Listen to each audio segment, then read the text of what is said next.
October 8th, 2025, Comrade Ntanyiwa walked into Limpopo FM and dropped truth bombs so loud that even the static said, "Ai mukufuna kumvetsa hizi."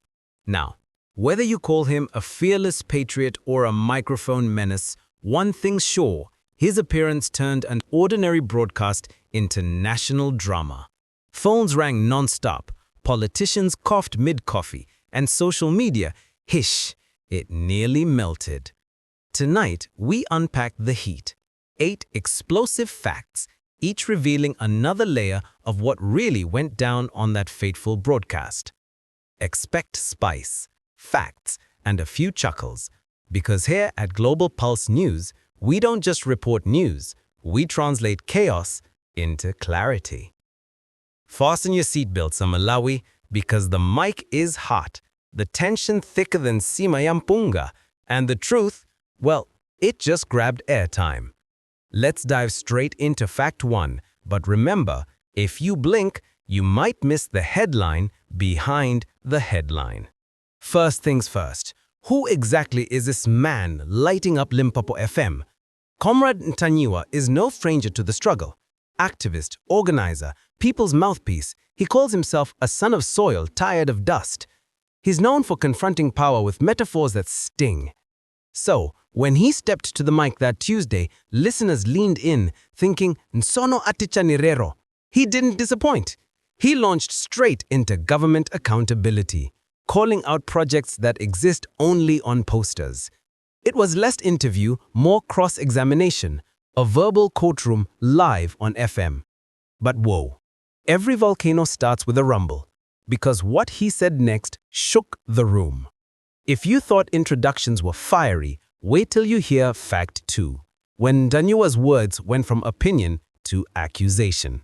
Picture this. The studio clock hits noon and Ntanyiwa leans forward, voice steady. "Nsipi yatopa ndikulonjeza chamherere and akutopa ndikungabatira dhinyumba za mnawiro." Translation? The ruling party's promises are rolling downhill faster than the economy. He accused ministries of ghost budgets, roads that vanish after ribbon cuttings, and officials building castles in fog. Listeners gasped, callers flooded the line. The host tried to calm the storm, but Ntanyiwa was unstoppable. In that moment, the broadcast transformed into confession hour for the powerful. And like lightning, clips spread online, Twitter threads, TikTok edits, even church WhatsApps buzzing. But words don't echo alone. They collide. Fact 3 reveals the reactions that turned radio waves into shockwaves. Minutes after sign-off, Limpopo FM's phone lines were sizzling. Supporters shouted, "Nkhanga Zaona!" Critics warned, "He's dividing the nation." Facebook Lives dissected every syllable. X Spaces lit up with arguments. Even Parliament aides were forwarding audio clips faster than budget memos. The ruling party spokesperson responded within hours. "We welcome criticism, but reckless words mislead citizens." Meanwhile, opposition figures praised Ntanyiwa as the conscience on call-in radio. Suddenly, the conversation wasn't about Limpopo FM. It was about freedom to speak truth without fear. Malawians debated from minibus seats to market stalls. Kodi anayankula zona kapena anasewera ndi moto. Noise is one thing, evidence is another. So buckle up for fact 4, where receipts, rumors, and reality wrestle for airtime. Ntanyiwa dropped names, districts, contracts, figures. He alleged missing millions in development funds, stalled school projects, delayed roadworks. Instantly, journalists grabbed calculators, auditors grabbed coffee. Government reps demanded specifics, show us the files, not feelings. Some local chiefs quietly confirmed irregularities. Others distanced themselves, sitinam vepo. Independent watchdogs began fact-checking line by line. Pause. Analytical tone. Early findings? Some claims trace back to incomplete tenders, others to outdated budgets, yet a few raise genuine red flags. So was Ntanyiwa exaggerating or exposing? Maybe both, because in Malawi's politics, truth often comes mixed with smoke. And speaking of smoke, every blaze has someone fanning it. Enter fact 5, the politics behind the mic. Limpopo FM didn't invite him by accident. Timing was surgical. The ruling party battling internal tension, opposition seeking fresh oxygen. Then comes Ntanyiwa, bold, quotable, perfectly placed between outrage and opportunity. Analysts whisper that his segment was part truth crusade, part political chess. Who benefits when government looks rattled? Who gains followers when the word pepese trends again? Lean forward. In Malawi, radio is not just entertainment, it's a weapon of narrative. And Comrade Ntanyiwa, he just fired a verbal grenade right into the control room of power.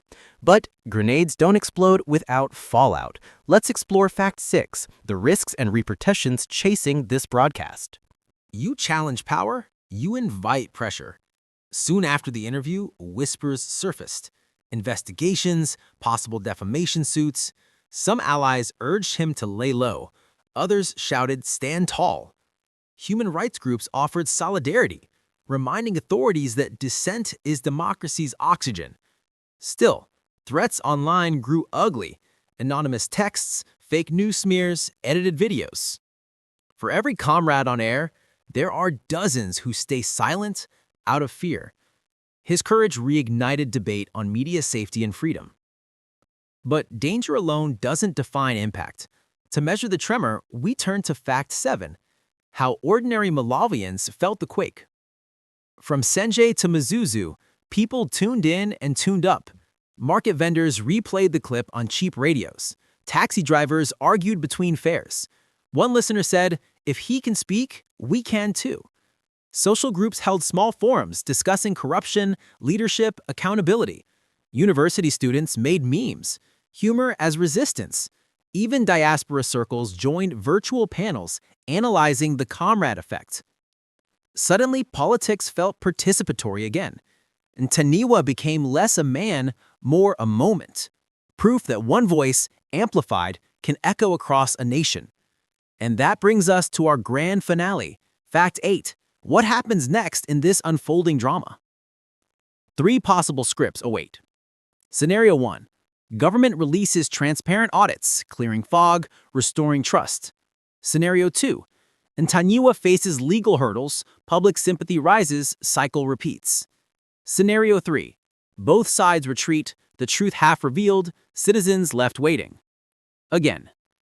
Civil groups urge dialogue, not drama. Analysts say the broadcast already shifted public tone. Accountability is trending. And the man at the center?